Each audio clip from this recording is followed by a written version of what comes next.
Frères, ne soyez pas des enfants sous le rapport du jugement, mais pour la malice, soyez enfants.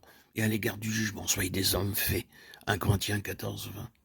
Dans l'œuvre de rénovation, la pensée doit être renouvelée aussi bien que le cœur. L'entendement doit être purifié des idées, des façons de penser, de la sagesse de l'homme naturel. 1 Corinthiens 2, 14. Aussi bien que de ses péchés.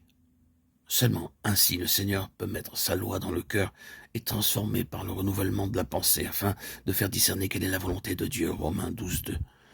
Dans la nouvelle création, la période de l'enfance doit être dépassée et la croissance doit atteindre la stature parfaite en Christ. Éphésiens 4, 13. La sagesse parmi les parfaits. 1 Corinthiens 2, 6.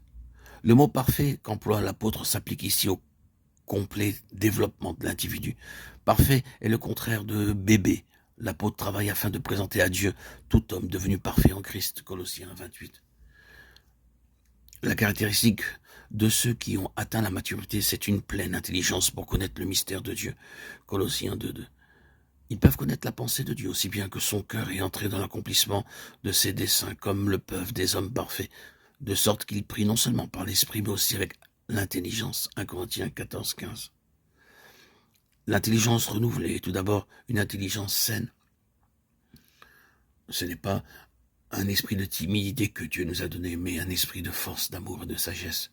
2 Timothée 1, 7. Soyez donc sages et sobres pour vaquer à la prière. 1 Pierre 4, 7. Ce ne sont plus les sentiments qui dirigent la vie, mais l'intelligence appuyée sur Dieu rend capable de marcher par la foi, en discernant ce qui est droit d'après les principes aussi bien qu'avec le cœur.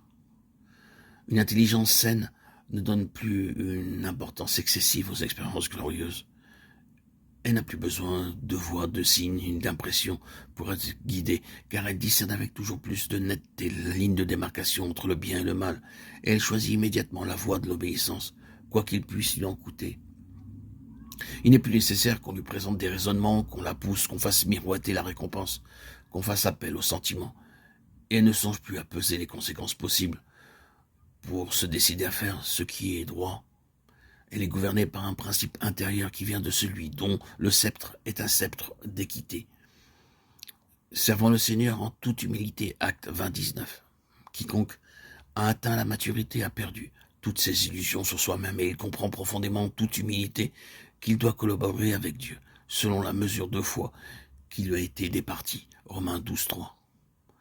L'âme recule souvent devant sa vocation, elle hésite, et c'est pour cela qu'elle ne donne pas toute la mesure dans sa collaboration avec Dieu.